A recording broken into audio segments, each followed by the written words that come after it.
Peace and blessings, family. My name is Nikki Ewing, and welcome to the Rose Garden. Today, we're going to be coming in to have a chat about yoga, and we're going to boil it down to what is yoga?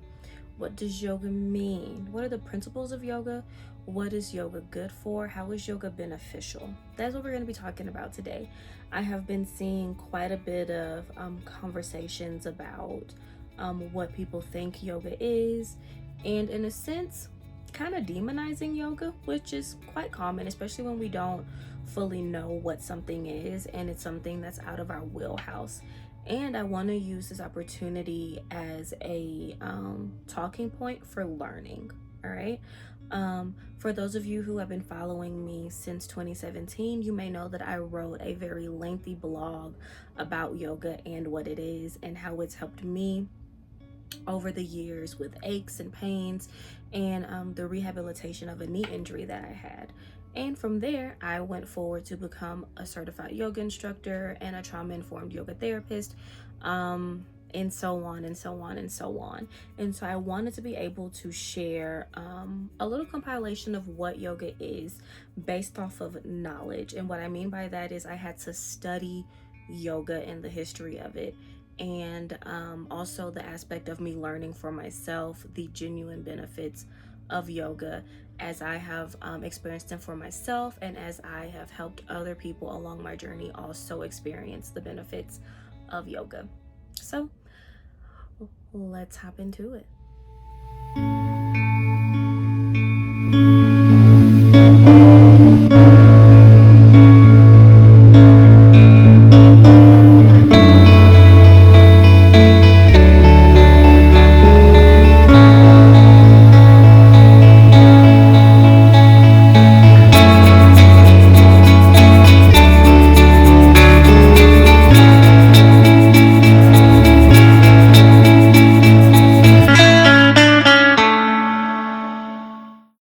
Family, if you're still rocking with me, thank you so much. If you've made it to this point, go ahead and like, share, and subscribe with other people that you think would benefit from this information.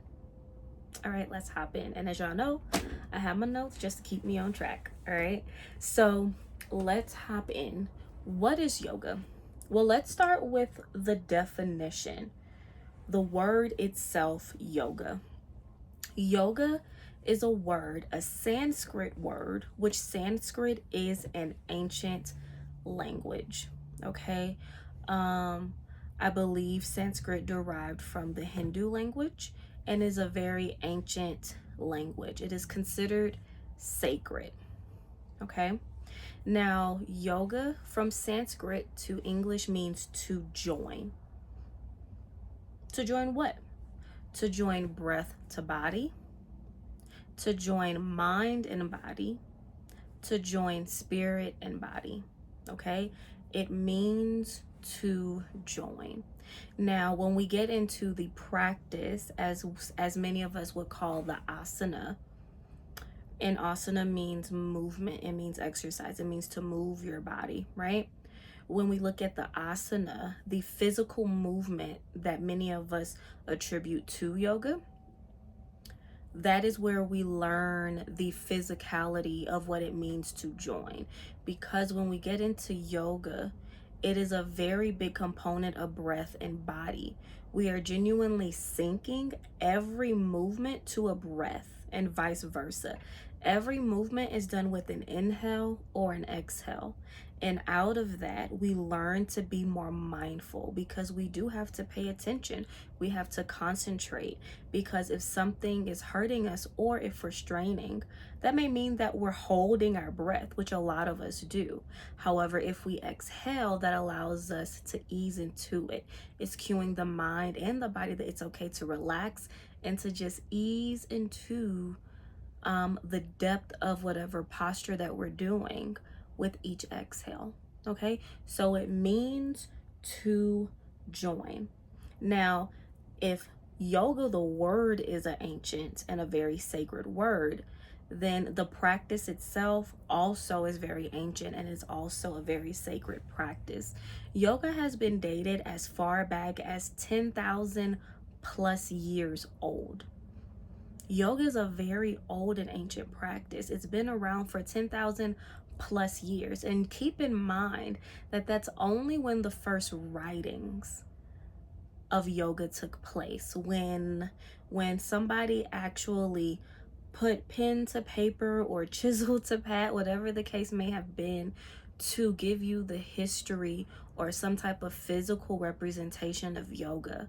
However, it's been recorded over the years that yoga is so much older than that. If we lean into our African ancestry, in the hieroglyphics, there has been signs of yoga from the hieroglyphics. If you look at some of the hieroglyphics where people are in lotus pose or plow, things of that nature, those are poses that you see other people, including myself, do in our yoga practices. And we know the hieroglyphics are so much more older.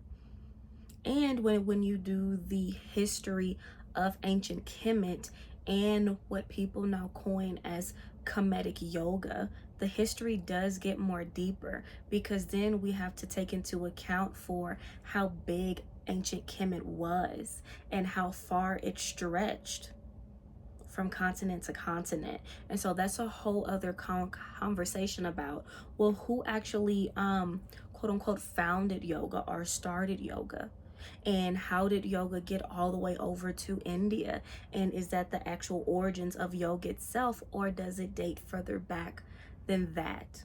All right, and keep in mind that these are all, I wouldn't say speculations, right? However, as more history is done, especially as many more Black and brown people start practicing yoga, that is when it opened up this dialogue of how old really is yoga and where does it really stem from. However, what we can agree on is that it is a very ancient practice. It is a very sacred practice. It is a practice that is meant to join breath and body, mind and body, spirit and body, so forth and so on. And it is a practice that many ancient kingdoms and civilizations have practiced for the betterment of mind, body, and spirit. Okay. Now, as we move on past that, right? What we can also consider when we're talking about yoga is that it is a lot much more than movement. Yoga is so much more than you seeing people be really flexible and doing all these handstands and these really difficult poses. Yoga is genuinely a way of life. And I don't mean that from a cocky sense or an arrogant sense or a minimizing of anything else. What I am saying is that it is genuinely a way of life. When we take away the westernization of what yoga is today, and we consider other places that practice yoga in its totality, you will genuinely see that there are people that dedicate their livelihood and their life to being what people call a yogi. Now, here, when we see the term and hear the term yogi, it is people that get together at a yoga studio or outside or with their friends, and they're doing asanas. Again, that's the movement that you see us doing when we do yoga. However, away from the Western way of yoga, yoga is genuinely a way of life. And some yogis remove themselves from society. They dedicate their life to a very strict diet. They dedicate their life to a life of meditation and stillness and simplicity. And that is because, family, they are living by the legitimate and real principles of yoga and what it is to be a yogi. And I'm going to share what those principles are with you here in just a little bit. However, I want to emphasize that yoga is a genuine lifestyle. And I say that too because there has been a lot of misinformation about yoga being very demonic, and that yoga is how Hindu people worship their gods. And I would offer that that is so unfair, and that is not what it is. Okay? Because Hindu is a religion. And yes, that is a lifestyle in and of itself, because that culture of people, they practice Hinduism in a very beautiful way. However, they have an established way of giving reverence to their gods and deities and things of that nature. And I would caution us to not speak about things that we really don't know a lot about, just because it's genuinely not in our wheelhouse. However, yoga can be incorporated into that lifestyle. However, yoga is something completely different. Yes, some of the names come from some of these deities. However, that is not how you worship that deity. Because when you look at the pose that they're doing and the imagery of that deity, that's where that word comes from. And then when you look into the benefits of that pose, it correlates with the energy that that deity may have been putting on or off. Okay? Like, for example, lotus pose. A lotus pose is when you're sitting what we would call quote unquote Indian style, right? Cross legs, crisscross applesauce, right? When you see a lotus is a flower. However, your legs are making a similar shape as the lotus. And when you're sitting in lotus pose, it is the call to be very still, because that is the pose that we typically will be in for meditation. That is not somebody worshiping the lotus or giving reverence to the lotus. The lotus can be arguably symbolic of stillness, because when you look at a lotus on a pond, it's very still, it's beautiful, it's elegant, it's still.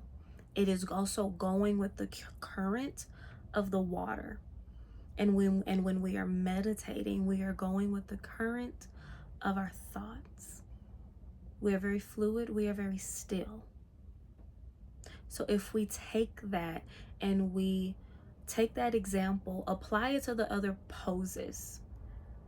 And please know that the poses that are in yoga are not completely centered around any deity. There are poses that are not even named after a deity. And so it takes further knowledge and understanding, and maybe practicing or just learning to be mindful of that and to genuinely catch on to that. Okay. However, going back to the original subject and the topic of yoga is a lifestyle. A yogi is living off of the principles of yoga. All right. So let's get into what some of those principles are. Well, not some. I'm going to go through the gambit for y'all. Okay. Excuse me. So first, we're going to talk about the 8 limbs of yoga. Now, I wouldn't say that the 8 limbs of yoga are the quote unquote principles. However, the principles are within the 8 limbs of yoga. And I'll go over what those 5 principles are. All right. Now, keep in mind the 8 limbs of yoga do incorporate the principles. And so a yogi that is living the lifestyle of yoga and following the principles of yoga, this is what they're standing on. Okay. And it's similar to the 42 laws of Ma'at. It's similar to the oaths that we take as Reiki masters, because I have my own oaths that I say every morning as a part of my prayer and meditation. I will do it in the bed. I will do it in yoga. I will do it meditating. However, it's incorporated into my daily life. All right. And it's very similar to the 10 Commandments. All right. So let's hop in. So the first limb that we're going to talk about when it comes to yoga and what is yoga, the first limb is the yamas. All right. And so we have yamas, which is the first limb, and niyamas, which is the second limb. Okay. The yamas are ethics. It's our code of ethics, our code of conduct when we're out in the world. And when you see me looking down, these are things that, again, I had to learn 10 times over in my work as a yoga instructor and as a yoga therapist, because we learn this every time we do a continued education, right? It's the foundation. All right. So the code of conducts, right? The ethics, the yamas. Number 1 is kindness, to be kind. Second, generosity, to be very generous, right? To do things in moderation, to live a very moderate life, to do things in moderation. The next is non-stealing. Some people will also put in that non-violence, okay? And then lastly, truthfulness. And so this is an oath that a yogi takes, a yogi that is within the lifestyle of yoga. Again, the oath of kindness, the oath of generosity, the oath of doing things in moderation, nothing in excess, the oath of non-stealing and or non-violence, and the oath of truthfulness. That is the yamas. That is the code of ethics. Okay. Secondly, or the second limb, is the niyamas. This is your personal practice. I would like to say that this is now the oath that you're taking to yourself. Okay. The first one is purity. And we can take that how we want. It can be pureness in mind, the pureness in our intentions, right? Not having any ill malice or ill intent behind the actions that we take. Contentment, being content. And that's not settling. To be content is not settling. It is to genuinely be at peace with what we have in this present moment. Contentment. Next, it is having nothing that is unnecessary. All right. I believe the word for that is austerity, right? And so austerity has to do with not having things that are unnecessary, right? Again, it goes back to that concept of moderation. We don't consume things and have things that are unnecessary. There's no access, right? Next, it's self-study. Self-study is the art of self-reflection, introspection, going within, seeking within, right? And then lastly, the art of surrendering, letting go, holding on to nothing, knowing that the only knowing that the only constant is change. The only constant is change. So just within those first two things, right? Those are the first two limbs of yoga. And again, that goes back to lifestyle. This is speaking about a particular lifestyle. Taking these principalities and these concepts with you wherever you go. Okay. Now we get into the other limbs, the rest, right? The other 5 or 7, whatever, the rest, okay? The asana, that's the third limb. Again, asana is movement.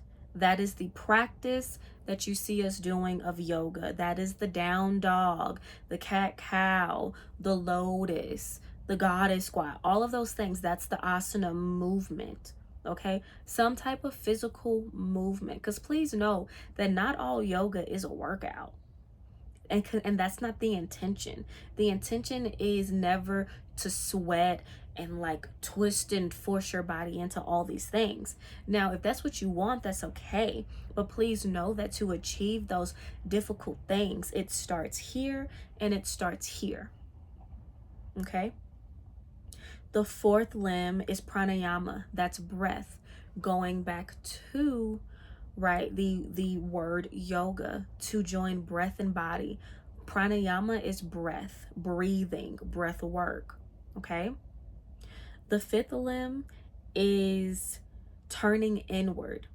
And some would say pratyahara, going inward. That goes back to one of the niyamas, which is self-study. Turning inward. That is the fifth limb of yoga, turning inward. Turning everything inward, doing self-study, doing the self-inventory. Turning everything inward, applying everything that we learn and go through inward. That reflectionary work, right? The sixth limb, is concentration. Now that's different from yoga. However, not different from yoga. It's different from the art of meditation. However, it's a part of meditation. A part of meditation is to concentrate. On what? It can be on your breath. It can be concentrating on something that you're into. It can be concentrating on a prayer or a mantra or a quote. But it's the art of concentration, having a fixed, still point. Because when we are concentrating, we can drown out everything else. And we have that laser focus. And then after the concentration, it's deconcentration, letting go. Allowing everything to fall where it is and letting go. Allowing our concentration to take us inward or to take us where we need to go. And then we kind of have this art of sailing. Because when you're in meditation, right, typically we may focus on a visual or a mantra or a quote, something along those lines, or a prayer, whatever it may be. And after we have that concentration, we naturally find ourselves drifting. And that's where the frustration gets, because like, no, I'm supposed to be focused on this thing. No. That's only for a moment in time. And then you become still.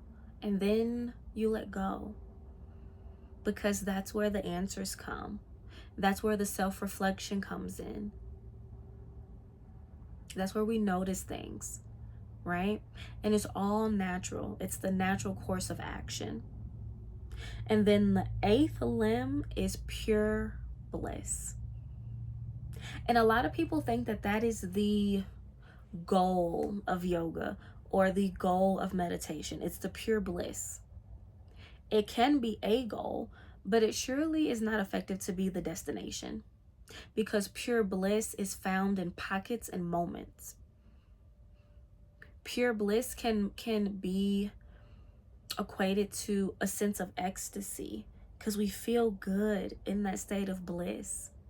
Now we can go back to that moment, because in meditation I can say, now take this time to go back to a time where you felt a state of pure bliss, a pure state of happiness, and go back to that time. And then your body goes back to that place as well. And your body does this thing where it feels the same way it felt in that state of pure bliss. However, pure bliss or happiness or sense of ecstasy are pockets that we can cling on to, and it's a choice. Because I can be in a moment or a situation that can prompt a state of pure bliss for somebody else, but not for me. Now, who's right or wrong? Neither. However, maybe that person is present enough to be in that moment and experience that, but maybe I'm not concentrating on this moment in time. Maybe my mind is somewhere else. So first I have to let go, and then refocus, lock in, and then allow myself to be carried into that. So those are the 8 limbs, family. Again, that is what yoga is. It is the principles of being content, being generous, practicing things in moderation. It is being nonviolent. It is the art of self-study. It is also the movement. It is also the breath. It is also the concentration. This is what yoga is. It has nothing to do in totality with the poses, because there are some yogis that are genuine yogis and they do the lotus pose. They sit in meditation. They may walk. They may do some stretching. Yes, they may do some balancing, right? But we have to also keep in mind the state of mind they're in to move so fluid and to move so graceful and to allow these things to look so effortless. But we're not thinking about the internal work that it took to get them there, the sacrifice. Now let's go to the principles, which again, remember, the principles are within the 8 limbs, okay? The principles of yoga is the asana. Some would say exercise, movement. Pranayama, breath. But get this, the other principles is diet, being mindful of what we're eating. Now, does this mean that you have to go out and be a vegan? No. Some yogis are pescatarian, they eat fish. Some eat other forms of meat. Some just do things in moderation altogether. But having a balanced diet, being mindful of what you're consuming. And mind you, consumption is not just about food. Consumption has to do with what you're taking in from your eyes every single day. Being mindful of what we're consuming through our ears, because you can consume things through your ears as well. So being mindful of the things I'm consuming through my ears, right? Because all of this is connected, because what I consume through my mouth is going to impact my mental health and my spiritual health. What I consume through my eyes is going to impact my mental health and my spiritual health. And what I consume through my ears is going to impact my mental health and my spiritual health. So diet is a very big principle. Relaxing. That's what we call Shavasana. Shavasana is when you're laying out on your yoga mat. Some people call it star pose, where you're just laying out on your mat. Relaxing is a principle of yoga. Finding time to relax. Well, Nikki, I don't have time to relax. That may be. And in a loving way, family, we make time for what we want to. And if we genuinely want to relax, we will find time for it. And please know that relaxing is also a part of getting comfortable being by yourself, getting comfortable with your thoughts, getting comfortable with your emotions. Because in pure relaxation, especially from a Shavasana standpoint, when we're doing Shavasana, it's typically at the end of a complete asana, sometimes at the beginning. However, it also still has to do with the art of surrendering. If I'm coming into a yoga class and I'm laid out on my mat in Shavasana, I'm surrendering to the day. I'm surrendering to my practice. I want my practice to take me wherever it needs to take me and to teach me whatever it is that I needed to teach me. And then at the end of an asana, we typically tell our fellow yogis that after an amazing asana, Shavasana is meant to shed, because we've just shed a big part of ourselves in that practice. Well, what does that mean? Like, are you losing yourself? No. In yoga, it is you shedding some of your emotions, some of the stress, some of the baggage, some of the aches, pains, and ailments are shed on that mat. And so we use that Shavasana to relax and come back to a better version of ourselves. So if we are relaxing, right, the hope is that we come back refreshed, anew, a better version than before we took that relaxing period. And then the 5th principle is meditation, right? And if we remember, meditation requires an essence of concentration and the essence of letting go and breath. So this is that moment where we come to that pivotal moment of everything is connected and works together as a beautiful dance to find balance.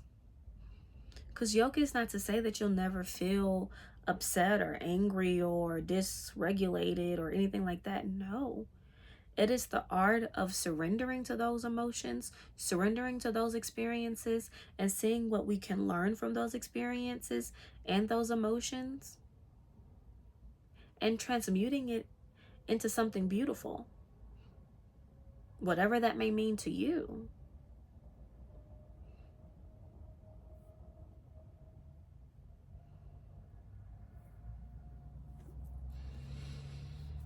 Now, we couldn't talk about yoga, family, without talking about its beautiful benefits. And in my opinion, the benefits are endless, right? And if we're speaking from research, right? Research has been shown to say that yoga can help with anxiety. Yoga can help with anxiety. It can soothe some of those anxieties. It can help us face some of those anxieties and learn how to manage and cope with those anxieties. It also helps us to not engage in situations from a space of anxiety or fear. How? Well, from the principles, right? Yoga helps you come in tune with your body. And if I'm in attunement with my body, I know when my body's telling me that I'm anxious. And I'm doing the work here, and here to better manage my anxiety, to learn about my body and to learn about my anxieties. It has been shown that yoga can be one of the components that helps with depression. Well, how? When we're engaging in these practices, we experience an increase in dopamine. It increases all the happy chemicals that flow through your body, and that's been shown with exercise. And if I'm engaging in something where I can see the progress, it motivates me, because the more we practice yoga, the more we see the results. We see the results in the flexibility. We see the results in maybe how our body looks. We see the results in us learning our own personal strengths within the practice. We see these things being yielded forward. Yoga has also been proven to help with aches and ailments. And that's because every pose is dedicated to a specific part in the body. If I have back pain, there's a yoga pose for that. If I'm having knee pain, there's a yoga pose for that. Hip pain, so forth and so on. Even a migraine. And it's because yoga is designed to massage the organs, to massage the tissues, to get everything awakened once again, to get blood flow moving to other areas of the body that we may not use on a typical day-to-day basis. And if we bring it back to the mental health standpoint, there's pressure points and meridians all up and through the body, from your feet to your palms to your head to other areas of your body, that is directly correlated with other organs in the body and is directly correlated to certain hemispheres of the brain. There's been research shown that a person that meditates is using other parts of the brain that typically is not used, because they hook them up to a brain scan. There's more and more research coming out over the years as yoga has kind of popped once again, because we've had this pop before with yoga, right? But in our era, right, we've seen this pop of yoga again, where people are more open to it. And so they've been doing more research to see what it really helps with. And is it really beneficial? And the proof is more and more becoming in the pudding. Now, am I saying that we have to move to the mountains and drop everything and become almost a monk? No. However, taking on some of these principles and giving yoga a try to see what your experience would be is very important. People's sciaticas have been positively impacted by yoga. People's mental health has been positively impacted by yoga. And we don't have to take on a different belief system to practice yoga. It's not an act of conversion, because there are many other religions that practice yoga. You can be a Christian and practice yoga. You can be a Muslim and practice yoga. You can be a Rasta and practice yoga, so forth and so on. Because the practice of yoga is a physical practice and a hands-on practice when we talk about lifestyle, to where it'll mesh beautifully with whatever your belief system is, because it's designed to make you a better person mentally, physically, spiritually, and emotionally.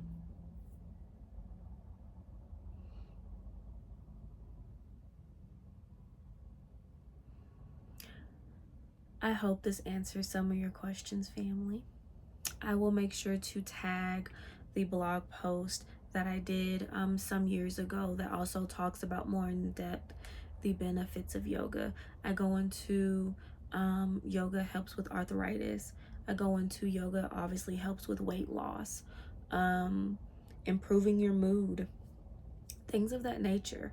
And I encourage you to do some more research on your own, right? That is the beautiful the beauty of being on the internet, is that we can look up these things on our own. And if we're open to a different perspective when it comes to these things, because maybe we were one of the people that thought that yoga was demonic or not helpful, whatever the case may be. Okay, well, if we're open to a different perspective, then we'll find it. However, if we're looking for things to corroborate our thoughts and views on things, we'll also find it. So it's, where would you like your rabbit hole to lead you to? Some new information that maybe you have not considered, or information that corroborates what you think? Please let me know your thoughts on this video in the comments. Please let me know if this video was helpful. And I look forward to chatting about this some more with you all. Peace and blessings, family.